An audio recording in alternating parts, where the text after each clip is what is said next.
Hello, this is Manira Gandhi, and along with me, I have Samanvita Burle, and we both are going to help you with understanding what we have done on Google Colab.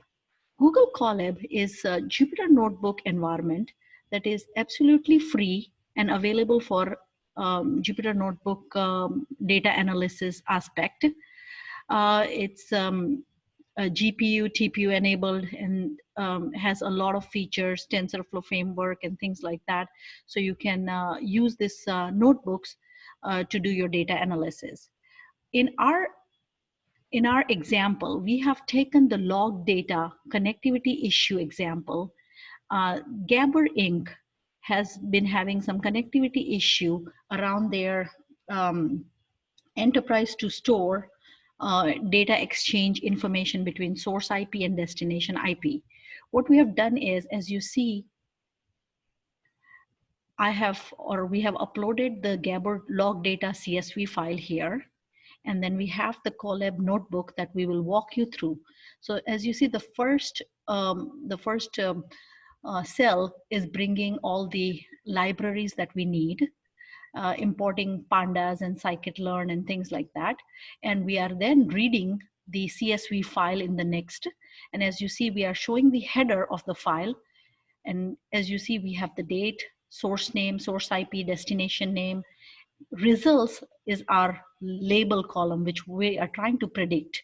So we are trying to predict if the connectivity is listening or not listening, whether it's successful or not successful. So that's what we are doing.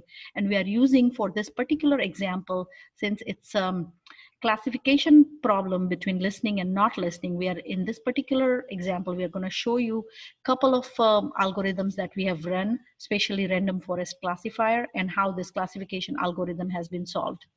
Samanvita, up to you. Yes, thank you, Munira.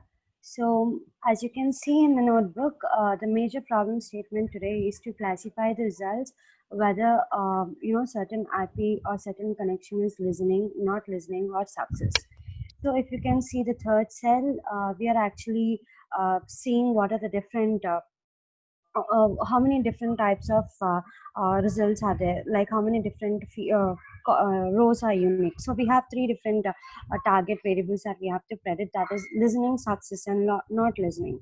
And if you can just see, we have predicted the shape, and we are using a total around 9,999 records, that is around 1,000. And yes, we just saw what the count, the uniqueness, and the frequency of every column, that is every feature.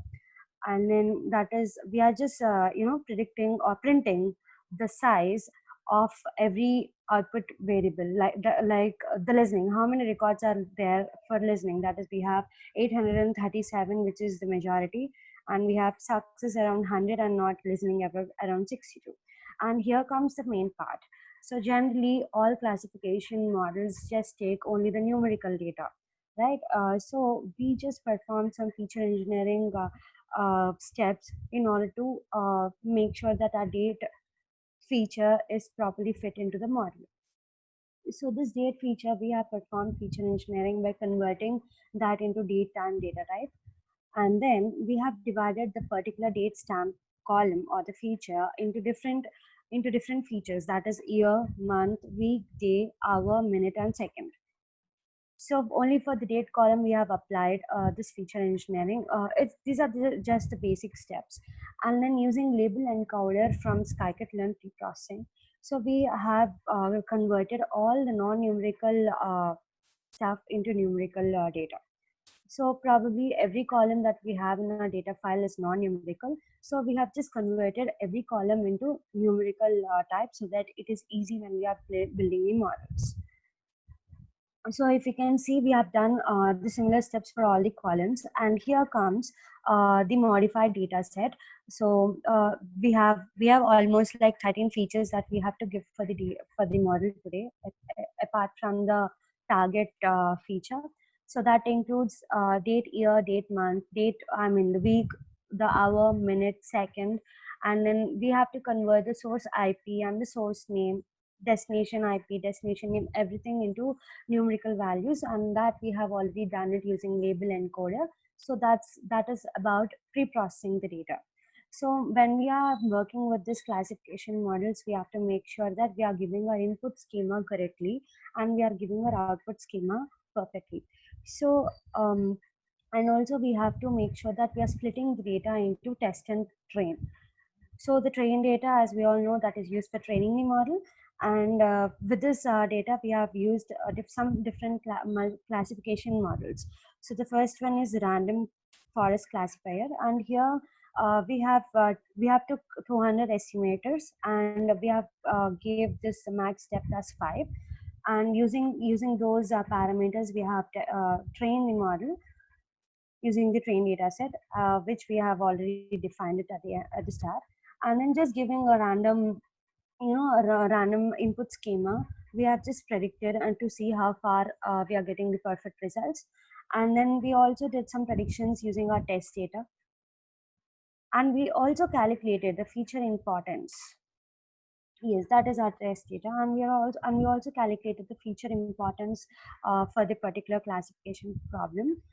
Um, Yes. So here we have a graph of the features that are important to us, and you can also see the scores, how far they are important, how each feature is actually playing important role in that model. And and here comes all the important metrics that we have to look into when we are trying to build any classification problem. So here comes the confusion matrix. We just calculated all these metrics using scikit-learn, which is the best method to derive the metrics easily. And the accuracy is pretty good. It's around 96%, and the model is actually working really nice. And we calculated recall, precision, and also FN score using scikit-learn itself. So if at all you feel like calculating it manually, you can also do that. But using scikit-learn libraries, it is actually pretty simple. And then there is a classification report that you can actually do it using scikit-learn metrics. So you just have to give your test data and then test predictions, and you'll get a complete report about that particular model. Like for example, if it is random forest, you'll get a complete report about it. And you can do the same thing for the other classification problems as well, which we'll be looking now. And then using joblib.dump command, you can actually save the model as a pickle file. So now once the model is saved, and you can go ahead and use it anywhere, and you can also integrate it in other applications according to the problem. And here we have trained another algorithm called decision tree classifier. We used the same steps, and it is very easy using scikit-learn training these models. And in the same way, we have defined the parameters according to the training data set that we have. And we have created a confusion matrix, and then accuracy is also pretty good. The same parameters we have calculated for the decision tree classifier.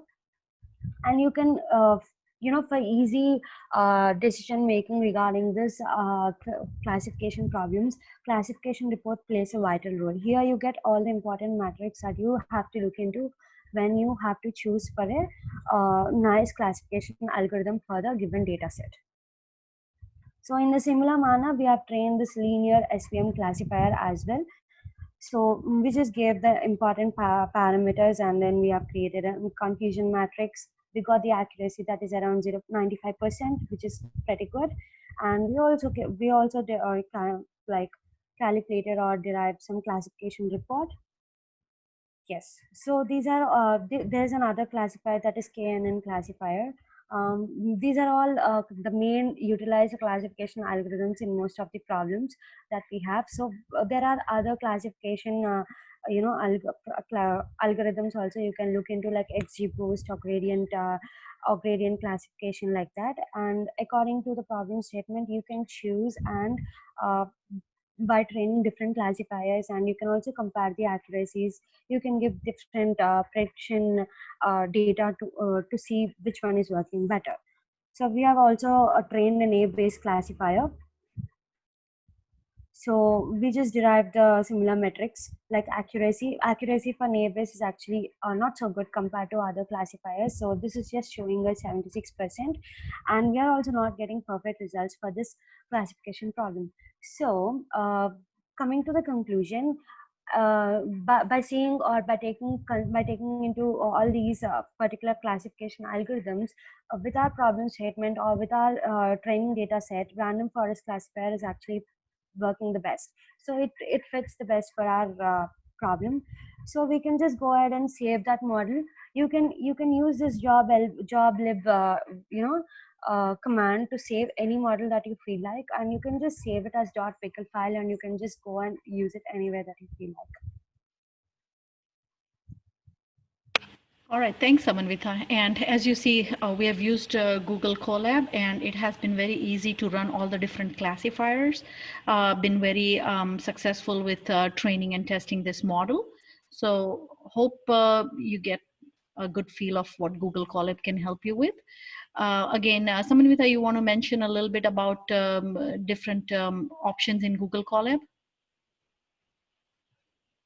Yes, of course, Manira. So Google Colab is one of the best environment that you can see. It's a best environment for Python.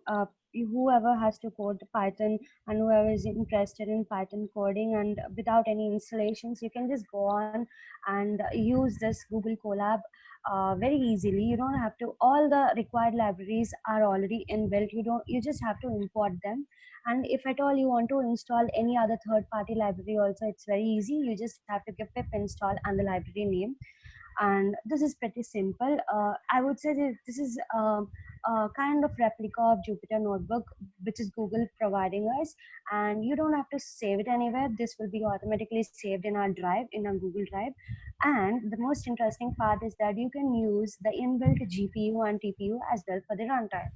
So whenever you have a big models running, like if you have so much some deep learning models running, then it would really take so much of time for running them in CPU systems. So in that case, you can just opt for GPU or TPU, and that makes your work simple.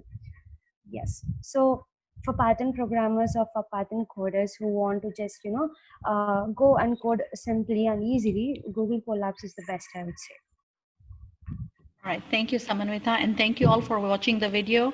Hope this helps, and need more Collab folks that we can collaborate. Thank you all.